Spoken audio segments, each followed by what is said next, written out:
Hi guys, so in today's video we're going to be talking about everybody, and I mean everybody, I mean like the Governor General, the acting commissioner, police commissioner, which is Blake, talking about that the lack of education is to be blamed for Jamaica's crime rate and social ills.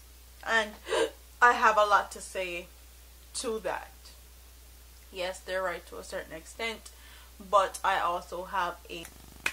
And the article says, Jamaica Governor General Sir Patrick Allen says the lack of education among the nation's people is behind the growing social problems, including the rising crime and violence that is plaguing the nation. Given the keynote address at the Hampton School 160th anniversary celebration in Malvern, St. Elizabeth last week, the Governor General described education as one of the key pillars in building a successful society. Education is one of the fundamental pillars on which successful societies continue to endure, said Patrick.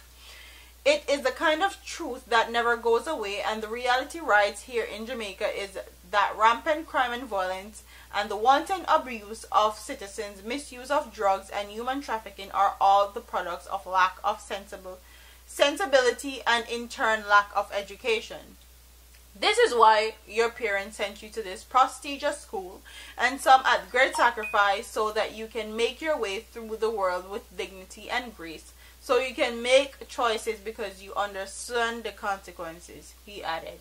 We're going to end that article right there. He says also a lot more in that article, but what I want to talk about is the portion where he talks about the lack thereof of education in Jamaica, and the lack thereof of education in Jamaica. And quite frankly, I don't feel like Jamaica is lacking in the education department, and being that I went through high school in both Jamaica and the United States, I feel like Jamaica has a upper hand as far as the education system over the United States. A lot of things that I learned in Jamaica from 9th grade is the same thing that they're teaching their kids over here in 10th and 11th grade. So I was well placed at an advantage while coming here.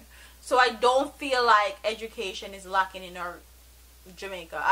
Yes, to a certain extent it also plays a role, but to say that it is the one that's causing the crime and violence to begin in or to rise in Jamaica is false for me personally. I feel like there's a lot of smart individuals that are put into situations where they can fend for themselves and their family, and they go to a negative place and go to crime and violence to actually feed themselves and their families. What you guys need to actually figure out is a way to actually get these women that are childbearing or at childbearing ages to actually understand the vital needs of sex education and what bringing a child into a world means. Too many times in Jamaica, women have children in less than favorable positions, let's just say that, or they're engulfed in poverty and they have a child, and that don't help the situation. All it does, it makes it worse. So when Jamaica can actually put children and families to the forefront and actually make them a priority, then that's when crime and violence is going to be reduced. And education is not, the lack thereof of education is not to be blamed for all the crime and violence. There's a lot of things that can be blamed for the amount of crime and violence that's going on in Jamaica right now, and education is not one of them. And I'm so tired of all of you guys making excuses after excuses, talking about lack of education, the lack of education, this and lack of... If anything, Jamaica is most of the Jamaicans are over-educated and they don't know what to do with themselves. Now for the boy, they are man to be all over Jamaica scam. I think because in the scam because they're dunce, they're scamming because they're smart. And they don't have no other else ways or means of providing for themselves and their family.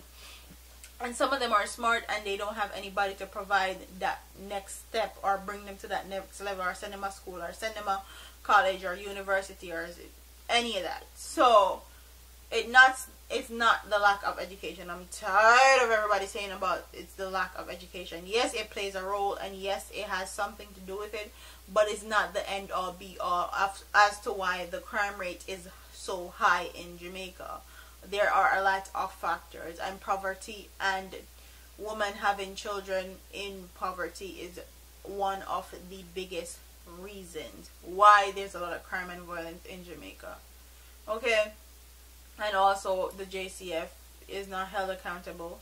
They would rather figure out who killed one Chinese man instead of who shoot up Tom, Dick and Harry a Montego Bay. So they don't value Jamaicans. When Jamaica dead, they be like, oh, one is Jamaican, yeah, whatever. But if somebody else from a different race or ethnicity die, you see how they find the killers quick, fast, and in a hurry. So no one values Jamaican life. No one values Jamaican children's life or Jamaican people's life in our own country. We're not valued. We're not held as a priority or any of that. So the amount of guns that comes into our country plays a lot of part in crime. Corruption plays a part in crime. So there's so many other things that factor into crime and violence in Jamaica. And a lack of education is not the biggest or the most dominant one in Jamaica. If anything, most of Jamaican put them too bright for them own good, and with a Jamaican parent, you know how they emphasize education. When you're poor and you don't have nothing, you have to walk to school barefoot, then we send you to school with them last dollar, because every Jamaican parent values education and know that education is the key, and no matter what, them picnic can come out of poverty and stressful life if them have education. So me here when government officials or our politicians are using the excuse that the lack of education, yes, it plays a part, but it's not a major part. Corruption is a major part of why Jamaica is the way it is, and all the amount of crime there is, and the illegal guns coming into our country is also a part, and the woman bearing child in poverty is also plays a part. So when you guys can tackle all those other issues, then you will find that the less crime and violence we're going to be having. So comment in the comment section and tell me if you agree with the Governor General Sir Patrick Allen that crime and violence is directly caused by the lack of education in Jamaica. He's got the biggest problem. He's got the only problem Jamaica have, and that's why our crime rate is so high, because we lack education. We don't, basically. Or do you think that a lot of factors plays a role into why we have such a high crime rate in Jamaica? So like, comment, don't forget to comment, share, subscribe to your girl here on YouTube, and I'll keep you up to date with the latest news and reviews here on my channel, from reggae dancehall to politics, breaking news, gossip, advice, anything you want to hear about, I have it here for you. So like, comment, share, and subscribe to your girl here on YouTube. I'm out of here, man.